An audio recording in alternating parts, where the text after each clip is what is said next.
Hello friends, అందరికీ నమస్కారం. ఎలా ఉన్నారండి అందరూ? ఈరోజు మనం చక్కని జంతికలు తయారీ విధానం చూద్దామండి. అది కూడా వేపుడు శనగపప్పు, పుట్నాల పప్పు అంటారు కదా, వాటితోటి మనం కరకరలాడే జంతికలు తయారీ విధానం చూద్దాము. చాలా గుల్లగా సూపర్ క్రిస్పీగా ఉంటాయి. చూడండి, మనం ఇలా చేతితోటి పట్టుకుంటేనే చూసారు కదా ఏ విధంగా కరకరలాడుతున్నాయో. అసలు ఒక్కసారి చేసి పెట్టుకుంటే ఎన్నో రోజులు నిల్వ ఉండటమే కాదు, టేస్టీగా ఉంటాయి. Welcome to our channel Radha Devi kitchen. నేను మీ కృష్ణ. దీని తయారీ కోసం ఒక బేసిన్ తీసుకొని, కప్పుకు కొలత కోసం ఒకటి తీసుకొని 4 కప్పుల బియ్యం పిండిని వేసుకోవాలి. ఇది పొడి బియ్యం పిండే అండ్ అందులో మనము జల్లించుకొని తీసుకోవాలి. అలాగే 4 కప్పుల బియ్యం పిండికి 1 కప్పు పుట్నాల పొడి సరిపోతుంది. 1 కప్పు పుట్నాలని ఈ విధంగా మిక్సీ జార్లో వేసుకొని పౌడర్ చేసుకోవాలి. తర్వాత వీటిని కూడా జల్లించి తీసుకోవాలి. చూడండి, ఇది కాస్త లాస్ట్లో నూక మిగులుతుంది. దీన్ని ఇలా సపరేట్ చేసేసి పక్కన పెట్టేసుకోవాలి. ఇది ఖచ్చితంగా 1 కప్పుకి కొలతకు వస్తుంది ఈ జల్లించుకున్న పిండి. చూసారు కదా, ఈ విధంగా ఈ కప్పుకే మనం బియ్యం పిండి కొలుచుకున్న కప్పుతోటే కప్పు వేసుకోవాలి. 1 కప్పు బియ్యం పిండికి 1/2 కప్పు పుట్నాల పొడి. మనం 4 కప్పులు వేసుకున్నాం కదా, 1 కప్పు పుట్నాల పొడి వేసుకుంటే సరిపోతుంది. ఇప్పుడు దీన్ని అంతా చక్కగా కలిసేలాగా ఒక స్పూన్ తీసుకొని ఈ విధంగా మిక్స్ చేసేసుకోవాలి. ఈ విధంగా అంతా కలిసిన తరువాత ఇప్పుడు ఇందులో మనం 2 స్పూన్ల నువ్వులు, 2 స్పూన్ల కలోంజి, నల్ల జీలకర్ర అంటారు దీన్ని, తర్వాత 3/4 టీ స్పూన్ వరకు సాల్ట్, 3/4 టీ స్పూన్ వరకు కారం వేసుకోవాలి, 1/2 టీ స్పూన్ పసుపు వేసుకోవాలి. తర్వాత వీటన్నిటిని మిక్స్ చేసుకోవాలి. సాల్ట్ మీ టేస్ట్కి తగినంత వేసుకోండి, ఎక్కువ తక్కువ ముందు కొంచెం వేసుకొని కలుపుకున్న తర్వాత సరి చూసుకొని పడితే ఇంకొంచెం వేసుకోండి. ఇప్పుడు ఇవి కూడా చక్కగా కలిసేలాగా చేతితోటి అంతా మిక్స్ చేసేసుకొని బాగా వేడిగా ఉన్న నూనె 3 టేబుల్ స్పూన్లు వేసుకోవాలి. 4 కప్పుల పిండికి బియ్యం పిండికి 3 టేబుల్ స్పూన్ల నూనె సరిపోతుంది. బాగా వేడి చేసి బాగా మరుగుతున్నప్పుడు ఇందులో వేసుకోవాలి. అప్పుడే గుల్లగా వస్తాయి మనకి మురుకులు. మీరు వెన్న ఉంటే వెన్నను కూడా యూస్ చేసుకోవచ్చు, మీకు వెన్న ఇష్టం అయితే. ఈ రెండిట్లో ఏది వేసుకున్నా చక్కగా గుల్లగా వస్తాయి. ఇప్పుడు నూనెని కూడా చక్కగా పిండికి పట్టేలాగా కలిపేసుకుని వేడి నీళ్లు 1 గ్లాసు పోసుకొని మిక్స్ చేసుకోవాలి. ఎక్కువ పోసేసుకోకుండా 1 గ్లాసు వాటర్ని వేడి చేసి ఈ విధంగా అవి కూడా 2 సార్లుగా వేసేసుకొని మిక్స్ చేసుకోవాలి. కొంచెం చేతికి వేడి అనిపిస్తే స్పూన్తో మిక్స్ చేసుకోండి, సరిపోతుంది. ఈ విధంగా కొంచెం తేలికగా మిక్స్ చేసి ఈ పిండంతా కొంచెం చేతితోటి అదిమి పెట్టి 5 నిమిషాల పాటు దీన్ని ఆ వేడికి మగ్గనివ్వాలి. మూత పెట్టేసి కొంచెం సేపు మనం పక్కన పెట్టేద్దాము. ఆ తర్వాత చూద్దాం. చూడండి, ఆవిరిలా పైకి వచ్చింది, కనిపిస్తుంది కదా మీకు. ఇప్పుడు ఇది చక్కగా ఆవిరికి బాగా మగ్గి ఉంటుంది.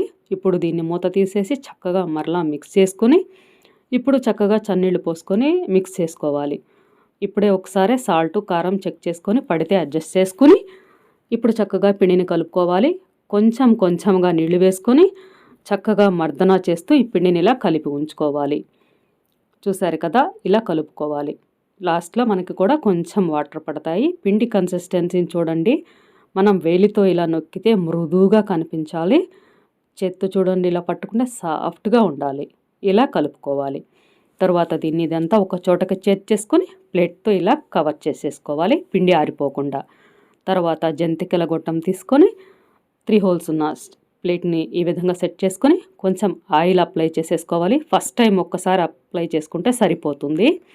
అలాగే మనకి సరిపడినంత జంతికల గొట్టానికి సరిపడినంత పిండిని ఇలా ఈ విధంగా సెట్ చేసేసుకోవాలి. అండ్ అందులో కలుపుకునేటప్పుడు ఎప్పటికప్పుడు పిండిని కొంచెం జంతికల గొట్టంలో వేసుకునేటప్పుడు కొంచెం మిక్స్ చేసి వేసుకుంటే చక్కగా అన్నీ ఒకే కలర్లో ఈవెన్గా వస్తాయి.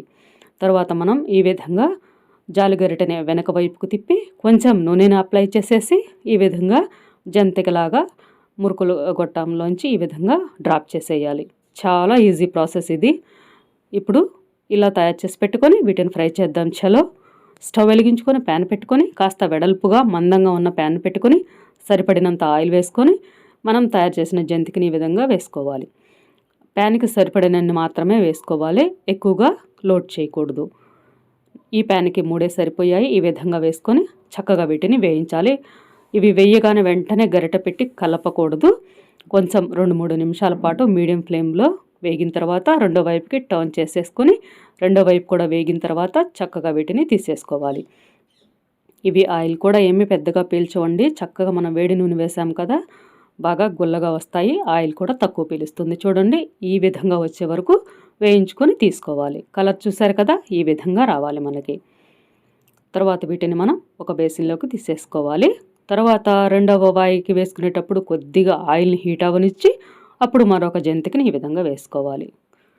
ఇలా మరలా కూడా ప్యాన్కి సరిపడినన్ని మాత్రమే వేసేసుకొని వీటిని కూడా చక్కగా మంచి కలర్ వచ్చే వరకు వేయించాలి. అవి వేగేలోపు మనం ఫస్ట్ తీసుకున్న పిండికి 6 జంతికలు వచ్చాయి. ఇప్పుడు మరలా పిండిని ఫిల్ చేసుకునేటప్పుడు జంతికల గొట్టంలో ఉన్న పిండిని తీసేసుకొని ఆ పిండిని ఇంకొంచెం పిండిని దగ్గరకు తీసుకొని చక్కగా మిక్స్ చేసి జంతికల గొట్టంలో ఫిల్ చేసుకోవాలి. మళ్ళా పిండిని మీద ఇలా మొత్తోటి కవర్ చేసేసుకోవాలి. పిండి ఎప్పటికప్పుడు ఈ విధంగా మిక్స్ చేసుకుంటూ ఫిల్ చేసుకోవాలి. చక్కగా ఆ మిగిలి ఉన్న పిండి మీద మూత పెట్టేసుకుంటూ ఉండాలి ఎప్పటికప్పుడు. ఇప్పుడు చూడండి, మనం అక్కడ జంతికల గొట్టం నింపుకునేటప్పటికి ఈ వాయి కూడా రెడీ అయిపోయాయి. ఇలా ఈ విధంగా మీరు అంతా పిండినంతా చేసేసుకోవచ్చు. ఒక్కళ్ళే చేసినా కూడా బిందాస్గా చేసేస్తారు, ఎలాంటి హడావిడి లేకుండా. చూసారు కదా, ఇది థర్డ్ వాయే. చక్కగా ఈ విధంగా మీరు కూడా అన్నిటినీ తయారు చేయండి. లాస్ట్ వరకు కూడా చూడండి, చక్కగా ఈవెన్గా ఒకే కలర్లో సూపర్గా అదే ఆయిల్లో మరలా ఆయిల్ కూడా వేయకుండా చక్కగా వేగిపోయాయి. ఈ విధంగా అన్నిటికీ నేను తయారు చేసుకున్న పిండికి కలిపిన పిండికి ఇన్ని జంతికలు వచ్చాయి. చూసారు కదా ఎంత కలర్ఫుల్గా ఉన్నాయో. క్రిస్పీనెస్ కూడా అంతే ఉంది. చూడండి, మనం చేతితోటి ఇలా పట్టుకుంటేనే ఎంత చక్కగా కరకరలాడుతూ కనపడుతున్నాయో, బ్రేక్ అవుతున్నాయో. చూసారు కదా, ఈ విధంగా మీరు కూడా ఈ పండగకి చక్కగా తయారు చేసుకోండి. వీటి టేస్ట్ సూపర్గా ఉంది. మీ అందరికీ తప్పకుండా నచ్చుతుంది. మీరు కూడా ట్రై చేసి మీకు ఎలా కుదిరిందో, టేస్ట్ ఎలా అనిపించిందో నాకు కామెంట్ రూపంలో తెలియచేయండి. అలాగే ఈ వీడియోని లైక్ చేసి మీ ఫ్యామిలీ, ఫ్రెండ్స్కి, రిలేటివ్స్కి షేర్ చేయండి. మన ఛానల్ని తప్పకుండా సబ్స్క్రైబ్ చేసుకోండి. Thank you.